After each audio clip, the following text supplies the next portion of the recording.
माझ्यासोबत रनिंग करायचं का सुचलं तुला? ढगाळ वातावरण झालंय पण थोडा वेळ रेस्ट घेतलाय.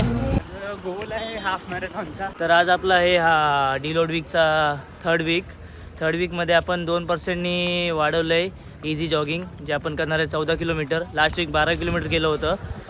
इथेच आपण एक 2 किलोमीटरचा ट्रॅक आहे आपला, तिथे आपण 7 राऊंड मारणार आहे 14 किलोमीटरसाठी. तर आपल्यासोबत आहे मेहुल म्हात्रे, आपला एक फॉलोअर. तो पण एक स्टोरी टाकली होती आपण 14 किलोमीटरची, ती बघून तो आपल्यासोबत रनिंग करायला आला आहे. तर बघूया आपला किती टाईम येतो आहे आणि मेहुल कशाप्रकारे कम्प्लीट करतो आहे आपल्यासोबत हे 14 किलोमीटर. तर सुरू करूया आपलं run. 2 kilometre done, 4 kilometre done. Mehul, तू कशासाठी करतोय रनिंग वर्कआउट? माझं गोल आहे हाफ मॅरेथॉनचा 21 आणि टायमिंग मला 1:50 पर्यंत करायचं आहे. ओके, मग कुठे तू पार्टिसिपेट करणार आहे का त्याच्यात? हां, ते जानेवारीला टाटा मॅरेथॉन आहे. ओके, टाटा मुंबई मॅरेथॉन हां, पुढच्या वर्षी जानेवारी. ओके. त्याच्यात घेतलं आहे मी. म्हणजे तू घेतलं, पार्टिसिपेट केलं आहे? हो, केलं आहे आता. ओके, मग त्याची तयारी करतोय? हां, त्याच्यासाठी म्हणजे? मग मी रोज रनिंग वर्कआउट करतो, ओके. जिम वर्कआउट करतो, ओके स्लो पेस, मग टेम्पो रन वगैरे. ओके, मग तुला थोडं परफेक्ट नॉलेज आहे रनिंगबद्दल. माझ्यासोबत रनिंग करायचं का सुचलं तुला? ते नेहमी तर मी एकटाच करतो.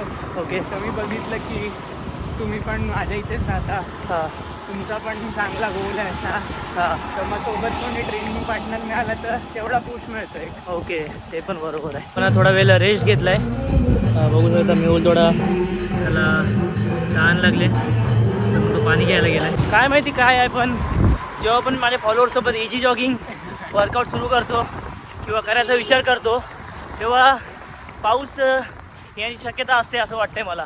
तर आता पण तुम्ही बघू शकता पूर्ण ढगाळ वातावरण झालं आहे, कधीही पाऊस येऊ शकतो. आणि आपला अजूनही 6 किलोमीटर बाकी आहे. 12 kilometres done, 2 more to go. तुम्ही बघू शकता 1 तासाआधी काहीच पाऊस नव्हता आणि ऊन होतं, ऊन. आणि शेवटचे आमचे 2 किलोमीटर राहिलेत आणि तेव्हा जोरदार पाऊस सुरू झाला आहे. पण त्याने काही फरक पडत नाही. आपण आपला टार्गेट, आपला गोल कंप्लीट करणार आहे 14 किलोमीटरचा. पावसामुळे एक तर चांगली गोष्ट झाली की जी बॉडी आमची गरम झाली होती एकदम थंड झाली आणि आम्हाला एक चांगला बूस्ट भेटला आहे. 14 किलोमीटर डन. आणि अशा प्रकारे आम्ही भर पावसात पण आपलं 2 किलोमीटर शेवटचं बाकी होतं ते पूर्ण केले आणि 14 किलोमीटर आपल्याला पूर्ण झालं. तुम्ही बघू शकता किती वेळ लागला आपल्याला पूर्ण करायला.